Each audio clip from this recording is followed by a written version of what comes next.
2 questions. Rough start. That's okay though. I need you to participate by raising your hands nice and high. Don't half-ass like this. Nice and high. So raise your hand if you have ever created a sales or marketing plan in your career for your business. Okay? Cameramen, take a look. Get everybody's hand. I would probably say about 50% of the room. So let's just say 350 people's hands just went up. My second question is, raise your hand if you have ever created a customer experience plan for your business. Much less than the first question. You see, that is what most businesses do. We know how to market. We know how to build marketing plans and sales plans and hire salespeople and marketers. We know that. I think the world has enough sales and marketing people. The world desperately needs people. The business world desperately needs customer experience professionals that know how to build the systems that I'm going to share with you today. And please know, what I share with you today is nothing that I've just thought of. These are strategies that I use for my business, for my agency, to help big companies, small companies as well too, across all industries. Now, one thing I know very well is that if I ask 10 people, what is customer experience, I'm going to get 10 different answers.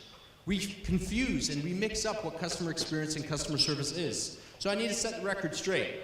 Customer service are actions. When you go to the supermarket and buy your challah and your milk and your bananas, and that person that's helping you pay for those groceries, they are giving you customer service. That is an action. Customer experience is the design of the interactions that your customers have with you from beginning to end. I don't even need to look up at the slide. I know what customer experience is. I know how to recite it. I know it verbatim. Let's use a real life example that we can all relate to. Let's say you're traveling and you need to go to a hotel. What's that customer experience like? You're probably going to book your hotel through booking.com or through their website using your mobile phone or through the desktop site. That's an interaction. You show up to the hotel, you park your car, that's an interaction. You show up, you walk, you talk to the bell person, that's an interaction. You go to the front desk, there's another interaction because you have to check in there. You might visit the the spa, the gym, the restaurant, the bar. Those are all separate interactions. The reason why I have a career today in helping companies figure out their customer experience is because this stuff is difficult. Every single one of those interactions are also known as customer touch points. Many of those interactions are managed by different departments. Your marketing department might manage a couple of them. Your operations department might manage another 3 different interactions. And the reason why it's so difficult is because if every single one of your departments across your entire organization don't view the customer experience from the same perspective, from the same lens, what's going to happen is you're going to have what's called silos in your business, where departments are making decisions that impact the customer experience without consulting with other neighboring departments. And that will prevent you from creating a seamless customer experience for your customers. That is how you define customer experience, and that is the difference between customer experience and customer service. Customer service and customer experience isn't just about making your customers happy or training your people to smile more. You have to build systems and processes to make this happen. Now, when I first started my career, I was often asked, Michelle, what's the return on investment of customer experience? What is the ROI? If you are motivated to improve the customer experience within your business, and you want to be the flag bearer, you're going to need a budget, right? The budget that's mostly probably owned by marketing and sales. They get the lion's share of the budget. But you're going to need a budget, and you're going to need to defend the ROI of customer experience. I want to help you understand what the ROI of customer experience is. There's 4 things that when I go into a pitch meeting that I fight tooth and nail to get the customer experience team within a company a budget, an operating budget to make this happen. 2 of them have to do with the economics of the business, and 2 of them have to do with the culture of the company. If you're truly devoted to your customer experience, you're going to achieve something I call organic growth. Organic growth, and write this down, because this is really important. Organic growth is defined by the revenue that your company collects from repeat customers and referral-based business. Amazon is a perfect example. Many people forget that Amazon started off in a garage in 1994 in Seattle, Washington in the US. They sold us one product, books. For years and years and years, they sold us books. And when the time was right, when they recognized our customers trust us, they sold us a blender for our kitchen, classic cross-sell. Then we bought that blender because we trusted them. We trusted their customer experience. That blender added to their top line revenue. Then they upsold us a spatula to go along with that blender, which added to their top line revenue. To date, the last time I checked, Amazon's market capitalization is $250 billion. And in 1994, they're operating in a garage. If your company is truly focused on your customer experience, if you build the systems and processes to support your customer experience, well, then you're going to achieve organic growth. And your company's just going to grow and grow and grow. Do you know what Amazon's slogan is? Amazon's slogan, and you can Google this, is to be Earth's most customer-centric company. It's not to have the most amount of products online or to be the biggest company. It's to be Earth's most customer-centric company. If you're truly focused on your customer experience, people are going to admire your brand. What do you want your customers to feel, to think when they see your logo? I understand Starbucks no longer is in Israel, but Starbucks also started in Seattle with one store and grew to 22,000 of them. Worldwide, multi-billion-dollar company. What I find interesting about Starbucks is a quote that I read, and I'm paraphrasing, a quote that I read from their CEO, Howard Schultz. He said, people think we're a great advertising company, but we actually don't advertise. What we do with the money that we would ordinarily go into traditional advertising, instead, we take that and invest it into our employees to make sure that they have the highest quality training available to take care of our customers. As executives and as managers, if we make that happen, then we can take a step back and let the employees navigate the customer experience, and then our customers will just become loyal and admire our brand. These are the things that companies are doing and must, and I implore you to start doing today to lead you up to the year 2020.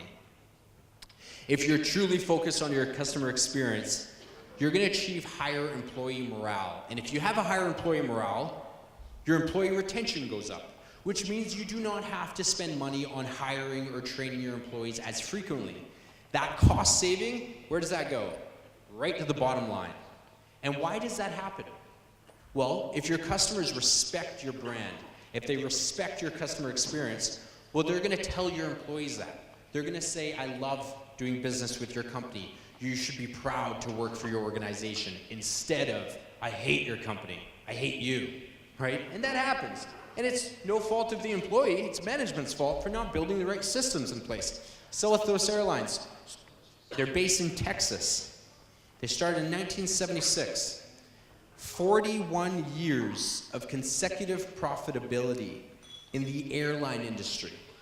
Every year, an airline industry is filing for bankruptcy. Southwest has been profitable 41 years in a row, and they're highly customer-centric, and they're highly focused on their employee engagement because they know that you cannot have a world-class customer experience if you don't have a world-class employee experience. When I work with companies and they ask me, help us fix our customer experience, I never start with the customer. The first thing I look at is, how are you hiring, how are you training, and how are you onboarding your employees? Because if you don't have that figured out, don't even think about starting with your customers. Profitability. I believe in building profitable businesses, efficient businesses. Now I need to ask you another question. Please raise your hand up high. How many people in the audience have purchased, whether it's for themselves or for a friend or family member, how many of you have purchased between 2 and 4 Apple products in your lifetime? Please raise your hand nice and high. Okay, hundreds of people have their hand raised. How about between 6 and 8 Apple products in their lifetime? Okay. 9 to 11? Anybody? You have? 9 to 11? Anybody? You have? You have a problem. 9 to 11? 9 to 11? More? That's crazy. We'll talk after. There's therapy for that, you know? But see, Apple had to market to that woman one time. And then she experienced her customer experience, she experienced their product, and now she buys products over and over and over again. She's highly profitable to Apple because they don't need to market to her anymore. They don't need to target her anymore. She's done until they mess up, right? And then you might think about switching over to Samsung, maybe, right? These are the things. If you are thinking about taking your customer experience to the next level, this is what's going to happen if you truly are focused on your customer experience. I've come to talk to you about the future. But I'm not a futurist. I don't call myself a futurist. I'm just somebody who gets customer experience, and I love speaking about it and educating you and building systems and processes. I'm not a guru. I'm not an expert. I'll never call myself that. I'm a practitioner. I'm an operator. I like to roll up my sleeves and build things. There's two things that I shared with you at the beginning that you can start doing today. You literally can start strategizing this when you get back to your office tomorrow. And then there's two things that are going to lead you, and it won't happen until the year 2020, maybe even a little bit after. So I want to start off with building a frictionless customer experience. What a frictionless customer experience is one where your customers don't have any pain to do business with you. They don't have to wait on hold all the time. They don't have to renew. It's not difficult to renew with you. It's just painless. It's almost like they blink and the experience is over. You got their service and product, and in turn, you handed them their credit card or cash. Now, how do you build a frictionless customer experience? Before I get into that, I need to share a story of a company you might be familiar with, Blockbuster, and you might know their story, but I'm going to tell it in a way that you've never heard it before. For those of you not familiar with Blockbuster, they're a multi-billion-dollar company with thousands of employees around the world. They were untouchable, at the top of their game. Then they went out of business. Why did they go out of business? Everybody thinks they went out of business because Netflix beat them. They built better technology. Not really. Yes, that did happen. Blockbuster had all the resources in the world to build the same technology that Netflix did. The reason why Blockbuster lost, and what might happen to your organizations as well too, unless you start fixing your customer experience, is two reasons. One of which is they obsessed over their customer data in the wrong way. So they surveyed their customers, they hosted focus groups. This is what their data told them before going out of business. Their data said their customers loved coming into their stores and touching the DVD cases and reading the backs of them. Okay? Their data told them, as customers, we love buying popcorn and pop and licorice as we're paying for our movie to enjoy them at home. The last one, which is absolutely ridiculous, is their data told them that their customers thought the idea of running into their neighbor in their store was serendipitous. Blockbuster looked at the data and said, we're good. We don't need to invent on behalf of our customers. We're good. The problem with focusing on data is that if you only live in present day, you're vulnerable for the future. You have to invent things that your customers have never seen before. This is the problem with customers. All of us. We are good at telling companies what we want. We suck at telling customers or companies what we need. And let me give you a real life example. If Steve Jobs, Johnny Ive, and the whole Apple team came to me and said, Michelle, what do you want for your music listening pleasures before the iPod was invented?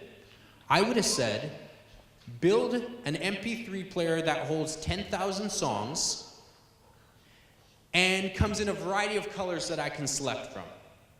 Okay? That's what I wanted. If Apple had built that, that's not invention. That's not innovation. That's an iteration of what was currently on the market. Instead, Apple invented the iPod.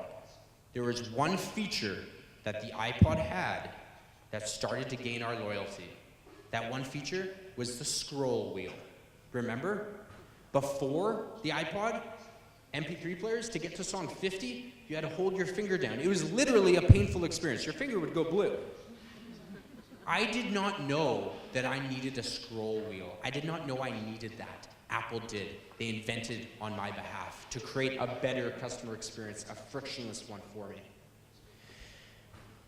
Now, how Netflix comes, actually, before I get into that, had anybody ever been a customer of Blockbuster before in their lives? Okay, a handful of people. For those of you who haven't, let's share with the audience what it was like to be a Blockbuster customer. I want to watch a movie. So I'm going to drive 15 minutes from my house to the nearest Blockbuster location. I'm going to go in the store and walk around for 15 minutes and pay. Then I'm going to drive home. That's 45 minutes of my time. I'm going to watch that movie, which is probably an hour and a half. Then I have to return the damn movie. 15 minutes back to the store, 15 minutes back. Almost an hour and a half of my time exhausted to watch an hour and a half movie. That is a lot of friction in that. That's not painless or pain-free. The reason why Blockbuster loses and Netflix wins isn't just because of the technology. It's because Netflix realizes that the number one thing that customers care about the most is time. Save me time, and I will give you my credit card. You will earn my loyalty. That's why Netflix wins and is worth $50 billion. And the sad thing is Blockbuster had the opportunity to buy them for $50 million in 2004, and they said no. Shame on them. I told you I'm a practitioner. I do this stuff for a living.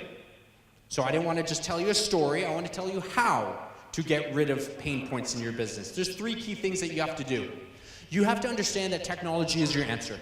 I know that Israel has a massive tech scene. I really admire the tech scene that's happening here. There's a reason why North American and Chinese investors and Canadian investors as well too are coming here with money. There's very intellectual people here. Technology is your answer. If there's rudimentary processes in your business right now where your customers are exhausting a lot of energy, talk to your engineers, whether you have some in-house or outside of house. Figure it out by using technology. Customer journey mapping is an exercise. If you've done it, you know what it is. I have another question for you, and I appreciate the participation so far. I'm going to ask another question. By show of hands, how many people have hosted a customer journey mapping workshop at their company? Less than 24 out of 600 people. Israel, my friends, massive, massive opportunity for you to host this type of workshop for your company. Let me explain what it is. But before that, one of our greatest services my agency has right now, and the most in demand, is all North American companies are doing this right now. Customer journey mapping is a 1 or 2 day workshop that you host with your employees, depending on how big your company is. What you do is you invite one representative from every single department in your company, every single one. You meet, and similar to how I outlined the customer experience and the customer journey of a hotel, you guys get together and you outline every single touch point that the customer has from beginning to end. The macro ones, so the big ones, and the micro ones, the little ones. Then you take a step back. You have this entire timeline. You leverage the 3rd step. You get your customer intelligence. So surveying your customers and the feedback that you get from surveying your customers, focus groups, customer advisory boards, whatever which way that you do it, you look at this map and you say, where are our pain points according to what our customers are saying right now? You take a red pen and you circle touch point 3 and 7 and 13, and then you get with your engineers or whoever builds your tech and you start removing those pain points. That is how you build a frictionless customer experience. If Blockbuster had done that exact same process, Blockbuster would still be in business today. But they neglected time. That's the number 1 commodity that your customers care about, is their time. How I think I will pick up before coming down here, I had to pick up this dress shirt from the dry cleaner. And I thought to myself, why do I have to walk 15 minutes to my dry cleaner, talk to him about a bunch of bullshit for 5 minutes, and then come back 15 minutes? That's almost 45 minutes of my time to pick up a shirt. I believe by 2020, I'm going to pull up my phone, and when I recognize that I need to pick up my dry cleaner, I'll press one button. A driverless car will drive to my dry cleaner, stop in front of the store. an employee will take my dress shirt, put it in the driverless car, and the driverless car will come back to my home and it will know where I live because of GPS. As soon as the tires of the driverless car touch my driveway, because the smart car talks to the smart home, my smart doorbell is gonna ring. I'm gonna get up off my couch, I'm gonna go to the driverless car and take my dress shirt. What used to take 30 minutes now takes 3 minutes. And 30 minutes of my time is worth more to me than $10. I'll pay $5 or $10 extra for that service. Part of what my agency does with our clients is we experiment. If we improve the customer experience, is there the possibility of us increasing pricing by 5 or 10%, maybe up to 15%, to facilitate the cost of actually improving the customer experience? I'm 30 years old. I'm a millennial. One thing I know very well about my peers is that we'll pay more for a better customer experience. Because I know when I go with the cheaper alternative, I always buy myself a headache. And I don't like that. It bothers me a lot. Not everything has to be digital. We're human. We care. We feel stuff, right? I want to introduce you to something I call micro customer experience. A micro customer experience is a small, subtle, memorable, and affordable gesture that you do for your customers. If you can nail this, if you can perfect doing this, you might not even have to advertise or have massive sales teams anymore, therefore making your business more profitable and efficient. I want to introduce you to a company called Warby Parker. Warby Parker did not exist 5 years ago. They're now worth $1 billion. What they do is they sell glasses, online and offline. One of their customers named Tess in Atlanta, Georgia in the US came to one of their stores to pick up her glasses. The alert employee recognized Tess isn't having a good day. Maybe it's because of her body language. I don't know. The employee asks Tess, the customer, "How's your day going?" The customer says, "Not good. Got my car stolen last night. I could really use a beer." Okay. The employee expressed empathy. I'm so sorry that that's happened to you. You know, on the positive side, here are your beautiful new glasses. The customer goes away, goes home. 2 days later, Tess gets this handwritten card in the mail. And what it says is, "Hey Tess, we are so sorry to hear about your car. Since you probably won't be the designated driver anytime soon, here's a round on us. Love your friends at Warby Parker. P.S. Your Durand frames look amazing." Handwritten cards. We know that they're valuable. Why aren't we doing it? This isn't where the story ends. Inside of that card was a $25 gift certificate to a local brewery so that Tess could get that beer that she had said in passing that she needed. Story doesn't end there. Tess is never in her life ever buying a pair of glasses from any company ever again. There's customer loyalty, repeat customers, organic growth. I bet that Tess is also going to tell 3 to 5 of her friends, family members, or colleagues about this story. There's more organic growth. Referrals from an alert employee, a handwritten card, and $25.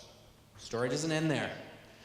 BusinessInsider.com, Mashable.com, thehuffingtonpost.com all write about this story. Collectively, those 3 business websites get tens of millions of visitors a day. You don't think that 1% of those people that read this story one day will buy a pair of Warby Parker glasses? Or maybe now have brand recognition and might refer family members or friends because of this $25 gift certificate? I started this engagement by telling you that we spend a lot of money on marketing and sales to achieve this. I know companies that spend tens of thousands of dollars a month to get into Business Insider. Warby Parker was able to do it through a micro customer experience. How does this happen? A few things need to happen to make this come to fruition. You need to hire smart. Hire people that know how to care about strangers and do these things organically, naturally. You need to train your employees properly. My first job, when I was 12 years old and I worked for McDonald's, probably the best employee McDonald's ever saw because I was a hard-ass worker. They taught me, and they have a great training program by the way. They taught me to look customers in the eye, be polite, be efficient. That matters. But we still have to train them, our employees, with the highest level of education to not only listen to our customers, but listen and take action on what your customers are saying. As we are here today, your customers are talking to one of your employees and sharing a simple story like Tested that's falling on deaf ears of your employees. They have the opportunity to grow the business by listening and taking action. But you also have to reserve an operating budget to make this happen. The employee of Warby Parker did not have to call head office and say, hey, I have this customer, here's the story, can I have $25 to buy them a gift certificate? No, they probably have a $500 per month operating budget per store to make this stuff happen. Everybody can afford that. Companies spend millions and tens of millions of dollars to be on TV, on radio, outdoor billboards, and then they say, Michelle, we don't have the budget to do this. Bullshit. You absolutely have the budget to do this. You're just spending your resources, your time, your money in the wrong places. Everybody can do this.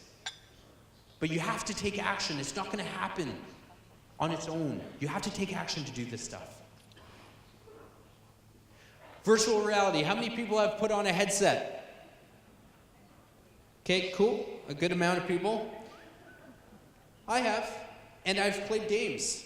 You know, virtual reality gaming. I've watched YouTube videos. Do you know who I'm desperately hunting for right now? Somebody to help me build virtual reality training for employees. Let me explain. Think of how we train our employees today. We put them in a classroom, maybe it's on the job. We do role play, which is pretty weird, right? Role playing is very not authentic, it's weird. How I think virtual reality can be used, I'm trying to build this now, is imagine putting on a headset and seeing a virtual customer. The headset has voice recognition as well too. So when you're talking to the virtual customer will actually talk back to you as well too. Isn't that a better training experience to get your customer or your employees ready to build a great customer experience? You're helping them get ready to speak to that first customer, and I believe virtual reality can help facilitate that. I believe between now and the year 2020, that is the way that we're going to be able to train our employees. And is it going to cost money? Of course it's going to cost money to do this stuff. But the ROI, the return on investment, is much greater than the cost of the headset and the tech that goes behind it. So if you happen to know anybody that can help me put this together, tell them to holler at me after. Humanoid robotics. I need to tell you what my days look like so you understand. My alarm goes off at 5 a.m. By the time I'm done slapping myself in the face and crying because it's so early, 5:30 is when I get to my desk. From 5:30 to 9, I'm studying, reading, studying. Because my biggest fear is being irrelevant, telling you the same old stories, right? I need to know about this stuff before you guys do. It's my profession. Then from 9 to 5 is execution mode, biz dev, servicing my clients, selling. Then I come home, play with my dogs, go for a workout, eat dinner. From 8 to midnight, back to study mode. What I'm studying right now is human robotics and how that is going to impact our customer experience. It's not going to happen by 2020. I think it might happen by 2025. But I need you to meet my friend Sophia.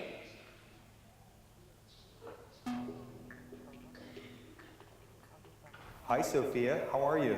Hi there. Everything is going extremely well. Do you like talking with me? Yes, talking to people is my primary function. Hanson Robotics develops extremely lifelike robots for human-robot interactions. We're designing these robots to serve in healthcare, therapy, education, and customer service applications. The robots are designed to look very human-like Sophia.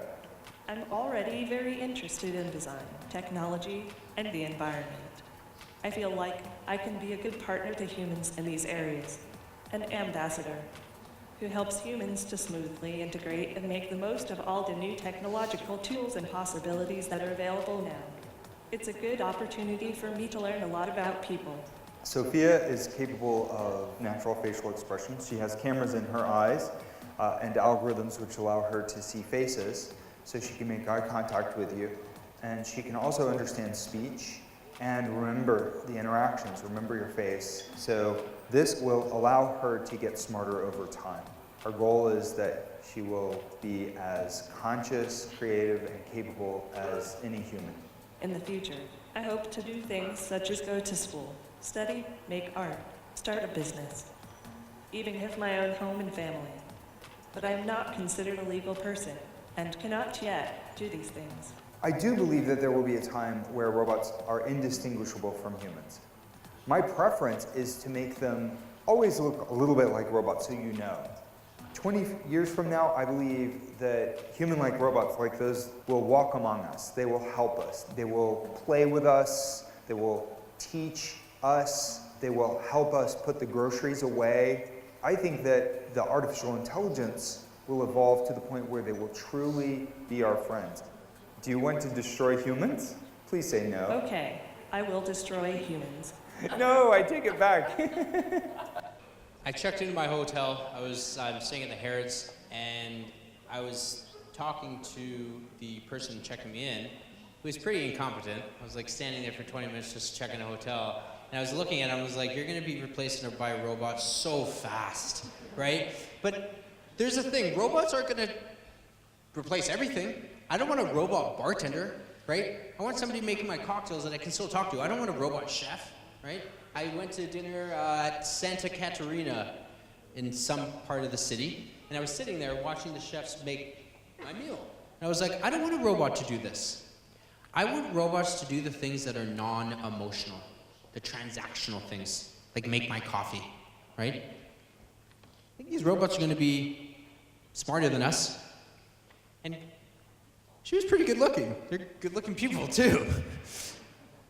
Emerging mobile customer service channels. We have never been less in power in the history of business. Customers pretty much own us if they want to. We know the existing customer service channels, right? Review websites, Twitter. But what about these four? Two that you might be familiar with and two you probably aren't. Facebook Messenger, last week, announced that they have a partnership with KLM Airlines, a Dutch airlines. You do not need to call KLM anymore. You don't need to tweet at them anymore. Just go into Messenger, find their page, and you're able to book tickets, get your itinerary, ask some questions. Less people on the phone, more people in this channel. Whether you have customers today that would use this channel or not is irrelevant. By 2020, probably before then, your customers are going to demand that you service them in the channel that they want to be serviced in. We don't dictate that anymore. Does anybody in the audience use Zendesk? Nobody? Okay. Oh, one? Okay. Brave soul there. So what Zendesk is, it's a platform. It aggregates every single communication that your customers have with you, whether it's on social, via the phone, live chat, social media, and it brings it together in one platform and creates tickets so it's easier to manage your customer interactions. That's not the impressive part about Zendesk. They're also a company that goes from $0 to $1 billion because companies understand how important customer experience is. What they announced 2 weeks ago is they use something called machine learning. Is anybody familiar with what machine learning is? Okay. Machine learning is algorithms and softwares that the more that you use it, the smarter it gets. Zendesk can now tell their customers that use their platform when their actual customers are going to complain before they even complain. Because they have machine learning to tell that company, hey, this customer is probably going to complain soon because they haven't interacted with you recently, because you've taken so long to respond to them, right? This is an emerging customer service channel that you need to be aware of. Service. Service is a company based in Los Angeles. They're on-demand customer service. They haven't come to Israel yet, but what it is, and I know you can't really see, it's a company I invested in because I really like what they're doing. You press one button. If I have a complaint with your company, let's say, I don't want to call you anymore because that takes time. I don't want to wait on the phone for you to respond or email you anymore. What I would do is press one button on service, and there's machine learning powering this, and then it's going to find you an expert, a resolution specialist. Tina will be helping you with your case. Then I press get started. And then I start typing to Tina within the app who I'm complaining about. And it's machine learning's powering this. Always happy to help, Michelle. What business are you having an issue with? Then I'm going to say, I'm having an issue with United Airlines. Here's my confirmation number. Go take care of it for me. Then their resolution specialist will call the company on my behalf and get me some sort of reimbursement or reparation. This is an emerging customer service channel. And the reason why I invested in it was because, again, the one thing that I talked about, time. Your customers don't want to exhaust time. And if I go to service, you're going to have to do business with service because that's where I've decided to take my business. Lastly, is anybody familiar with Anchor? Okay, not that many people, a handful of people. So Anchor, I'm not sold on Anchor just yet. What it is it's a social network. And instead of tweeting, I'll record voice clips, and then people will respond to the voice clip with a voice clip of their own. And you can record a voice clip for up to 2 minutes. What if this social network catches fire and people start actually using it? Companies are going to have to react. Let me record what's called a wave right now. Air Canada sucks. They're late. Their people are rude. I don't like flying with Air Canada. Never use Air Canada. This is a test, by the way. I actually like Air Canada. My mom works for the company. She does. So now I've sent the wave, and it's now in a stream of other waves. Now, what if other people are like, I hate Air Canada too, and then 50 people start recording voice notes? It's what happened with Twitter in 2008. Air Canada is now going to have to be on Anchor, responding to people. Now, again, I don't know if Anchor is going to take off. The adoption isn't there just yet. But what I do know, and I know this very, very well, my friends, is we have to be where our customers are. And if we can get there before they even get there, our customers will remember that we were there first. It's a competitive advantage that you can have. I believe 99% of companies are spending far too much money on traditional marketing, outdoor media, print, television, radio. Too many companies are building way too big a sales teams when they haven't done the little things properly, like hire properly, train properly, create micro customer experiences. These are the things that we have to do. We have to walk before we run. The problem with being a sales and marketing focused company is that you are only as good as your last campaign or your last sale. Be a customer experience focused company because they last longer. Thank you very much, and shalom.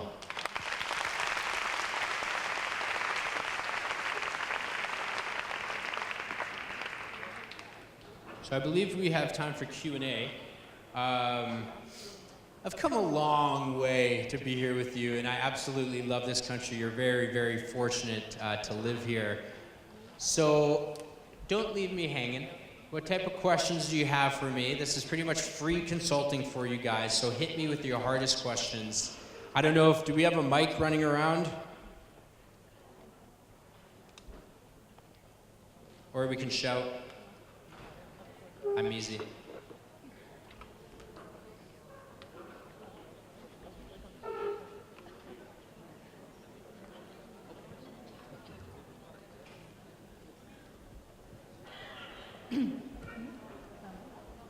Hi.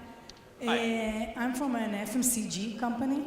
Say that again. I'm from an FMCG company, Kimberly-Clark, and I'm interested where's the consumer experience of FMCG companies going? Because in the retailer area and the services area is a bit easier because you get to close the loop. Could you define FCG company? Fast-moving goods company like Kimberly-Clark, like P&G. So B2B. You're B2B. You can call Okay, really good question. I actually think delivering a great customer experience for B2B companies is easier than B2C. The reason why is you know who your end customer is. You know who you have to appease, right? Often, companies that are in a B2B landscape don't have as many customers as a Starbucks will, right? So they don't feel like, do we really need to focus on our customer experience? Absolutely you do, because more often than not, the ticket price that your customers are paying could be $100,000, not $2 coffee, right? So you still need to focus on your customer experience, absolutely, and build strategies, even if you have less customers than a Starbucks. But there's something else you have to consider as well too.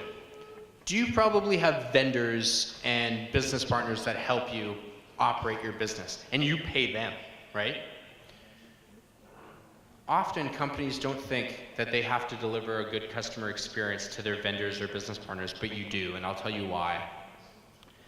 Because if you deliver your vendors and business partners, your non-traditional customers, a great experience, don't you think they'll love doing business with you and maybe, just maybe, give you preferred pricing, therefore expanding your bottom line and making you more profitable? I work with B2B companies just as much as I work with B2C companies. Many of these things that I talk to you about, like the micro customer experiences, the hiring, the training, is completely applicable. It's just a little different. Customer journey mapping, have you done that? You have. Has the entire company done it? Only you, okay. Ladies and gentlemen, if you want to improve your customer experience, customer journey mapping is one of the first things you got to do, because it's going to shine to light what you have to do next. It's your roadmap, right? So I hope that kind of answered your question. It's different, but you still have to focus on your customer experience. Even if you're a government, right? Government has to focus on customer experience. Not-for-profits have to focus on it as well too. So it's not universal, or it is universal, it's not just reserved to B2C companies.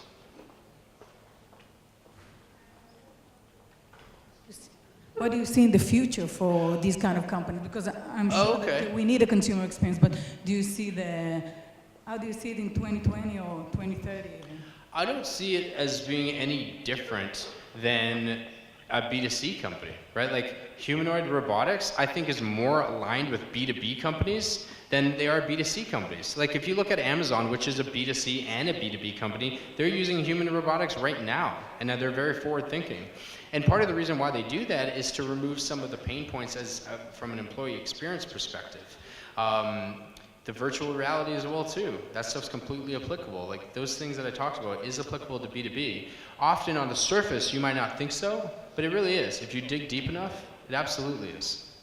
But what I find, so is it Kimberly-Clark, companies like that, what I have found is that manufacturers like that, they don't pay attention to B2B as much as B2C companies do, but they absolutely must to have a competitive advantage. And I mentioned it. Do you want your customers to love you or hate you, right? Do you want them to admire your brand when they see your logo? If you do, then you'll do some of the things that I talked about today. Cool. Any other questions? Hi, good morning. Morning. My name is Shai from SQ. I would like to start to ask you, where does companies should start when they want to improve the customer experience? Yeah. The first steps. Yeah, so I shared a little bit about it. I'll tell you guys right now exactly what I do with clients, and you guys can rip it off and do it yourselves. When a company says, hey, help us improve our customer experience, I never start with the customer. It usually takes us 3 to 6 months until we actually do anything customer focused. I am focused on the employee experience. I work with HR teams to understand, where are you finding candidates? Where are you finding your employees? Where are you recruiting them from? What type of questions are you asking them during the interview process? Because you have to have the courage to say no to brilliant jerks. Let me explain that. We hire a lot of people that are smart, but they're rude. They don't know how to take care of people. You have to be brave enough, like Amazon is, like Zappos is, to say no to brilliant jerks and hire customer-centric people, people that have the DNA to care about a stranger, like that Warby Parker employee did. Then I move on to the onboarding experience. If you want your employees to deliver a great customer experience to your customers, well, you have to deliver a memorable experience for them within the first 72 hours that they start their employment with your company. One of the questions that I ask HR teams to ask, there's two questions actually. I say during interviews, I want you to ask candidates, what is an indulgence? Something that you like that costs less than $20. If you asked me that question, I would say Toblerone chocolate. I love that stuff. Okay, move on to the next question. Why is that question relevant? Because on my first day of working for your company, what do you think you should have waiting for me on my desk? A handwritten card from my boss welcoming me to the company and a Toblerone chocolate. If you did that for me, I would give myself to the company. I would say, get out of my way. I'm gonna go build the most loyal customers in the world for you because you showed that to me first. Second question is, what is a skill set that you wanna learn in the next 12 months? If you ask me that, I wanna learn how to salsa dance. I'm South American and I don't know how to salsa dance. It's awful, I know. But what do you think a company should give me at my 1-year anniversary? Cost you $150 to send me to salsa dancing lessons. If you did that for me, I'll forever be loyal to you and I will take care of your customer experience. Just get out of my way. Let me do it. The third step, and I'll stop here, is training. I want you to think about your training programs right now, the content that's in them. There's 3 things out of 12 that I'm going to share with you right now that should be in your training programs. 1, teach everyone in your company the difference between customer service and customer experience. Every single person, your engineers, your salespeople, your marketers, your customer support people. Teach them, number 2, teach them what organic growth means. The reason why companies focus on customer experience is to grow organically, to make the company more profitable. Because if the company is more profitable, that means that there's greater opportunity for people to get promoted into management. That's why your employees should care. And the third thing, of 12, is teach them the difference on customer personality types. I think there are 3 different customer personality types: a director, a socializer, and a passive. Your employees cannot deliver the same customer experience to every single customer the exact same way. Because what matters to me might be different than what matters to Rob right there, or what matters to Adi. We might define a great customer experience differently because we have different personality types. Your employees have to be able to identify those 3 personality types right away and then become that person and tailor that experience. So that was a very long answer. I'll send you an invoice tomorrow, but that's how I do it. You're welcome. I think we got time for a couple more questions. Are we good? We're good? Thank you.